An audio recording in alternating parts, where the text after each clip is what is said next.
Hey there, folks. Welcome back to Just a Dude podcast. I'm your host, Nathan, and today we're diving into the first of a series of the cornerstone of American history. Before we get started, though, if I could humbly ask for you to follow or subscribe to our channel wherever you listen to these podcasts, we would truly appreciate it. As we continue to try to grow this channel, your follows, likes, and subscribes really help us out. So thank you in advance for that. If you're like me, you may not have seen the foundational documents of our country for a while. Maybe you've never seen them at all. My hope is that this series will get more exposure to our foundational documents to help our listeners be more informed about the foundation of our nation. Today, we will review a document that shook the foundation of the world, the Declaration of Independence. We're going to unpack it, reflect on its meaning, and explore why it still resonates today. I will be reading the document in its entirety with added commentary. So sit back, relax, grab your favorite drink, and let's get started.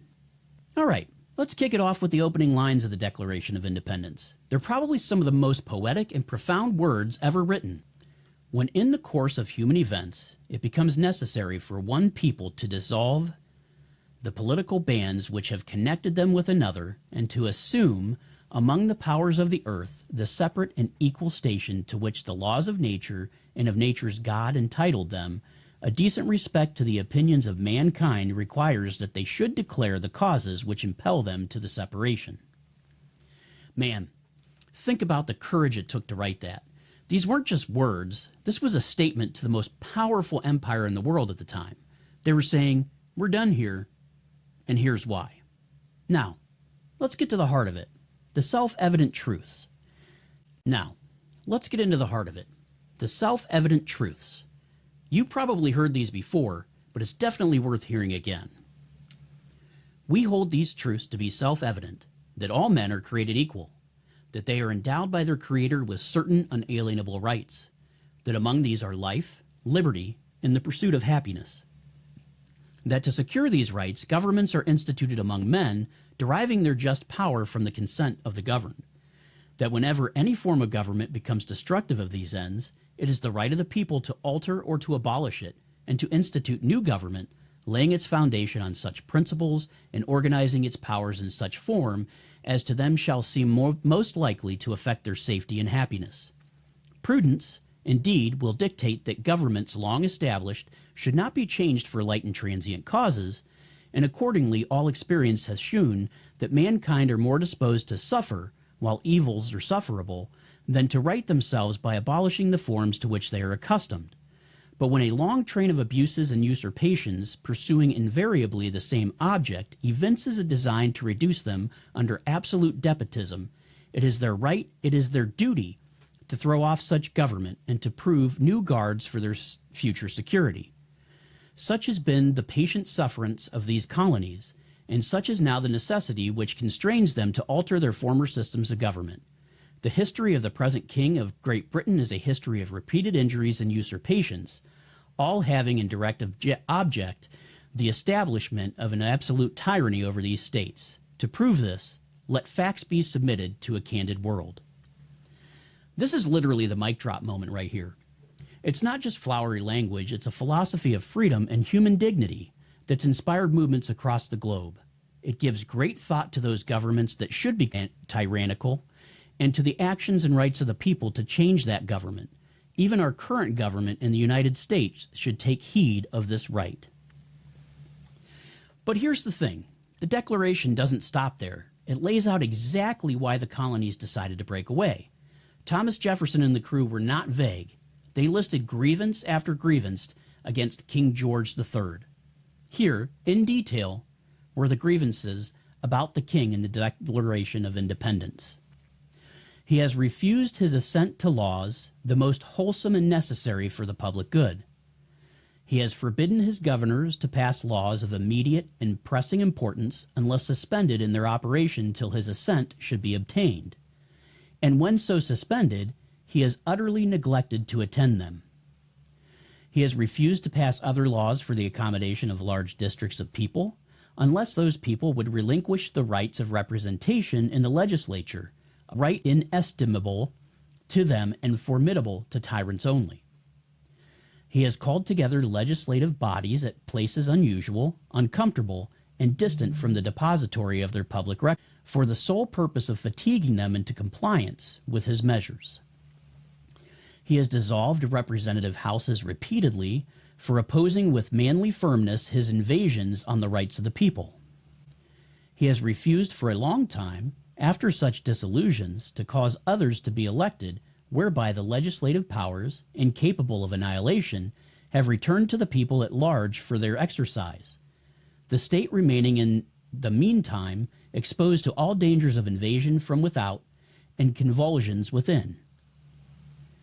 He has endeavored to prevent the population of these states, for that purpose obstructing the laws for naturalization of foreigners, refusing to pass others to encourage their migrations hither, and raising the conditions of new appropriations of lands. He has obstructed the administration of justice by refusing his assent to laws for establishing judiciary powers. He has made judges dependent on his will alone for the tenure of their offices and the amount and payment of their salaries.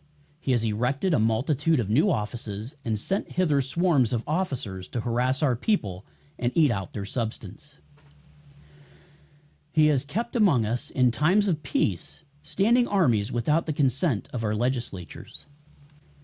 He has affected to render the military independent and of superior to the civil power. He has combined with others to subject us to jurisdiction foreign to our Constitution and acknowledged by our laws, giving his assent to their acts of pretended legislation.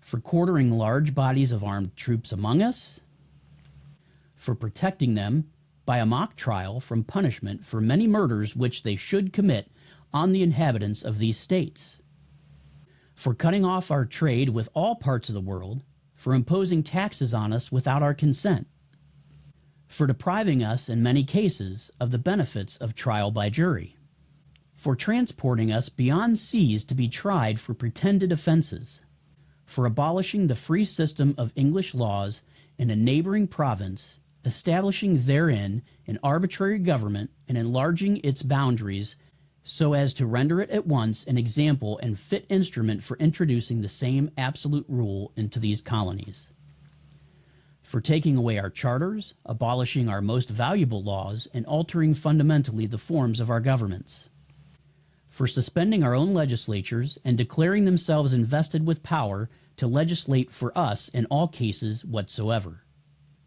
He has abdicated government here by declaring us out of his protection and waging war against us. He has plundered our seas, ravaged our coasts, burnt our towns, and destroyed the lives of our people.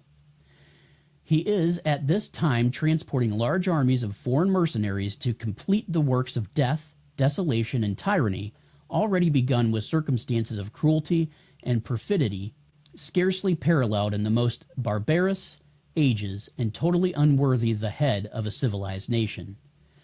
He has constrained our fellow citizens taken captive on the high seas to bear arms against their country, to become the executioner of their friends and brethren, or to fall themselves by their hands. He has excited domestic insurrections among us, and has endeavored to bring on the inhabitants of our frontiers the merciless Indian savages whose known rule of warfare is an undistinguished destruction of all ages, sexes, and conditions.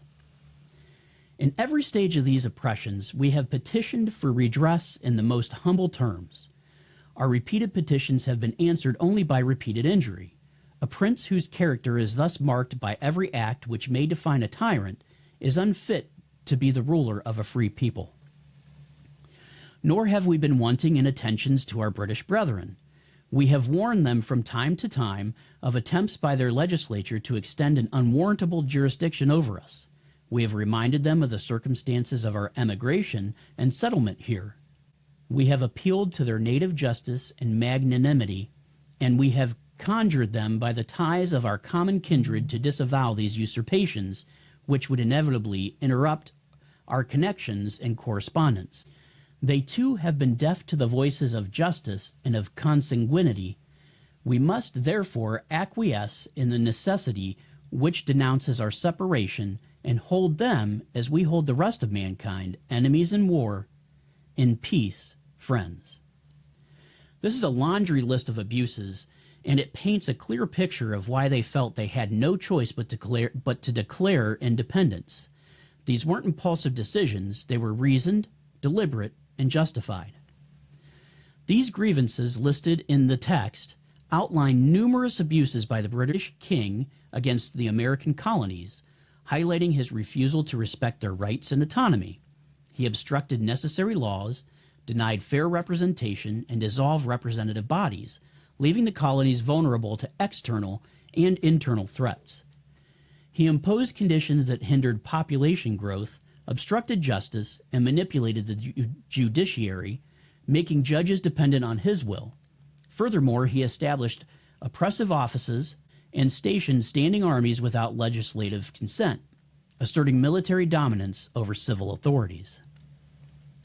The king is accused of enabling tyrannical governance by endorsing foreign jurisdictions, imposing unfair taxes, and depriving colonists of essential legal rights, including trial by jury.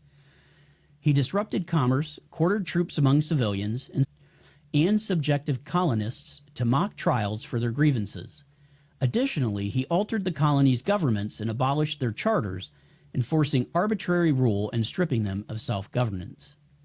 In waging war against the colonies, the king committed atrocities, plundering resources, destroying towns, and employing foreign mercenaries.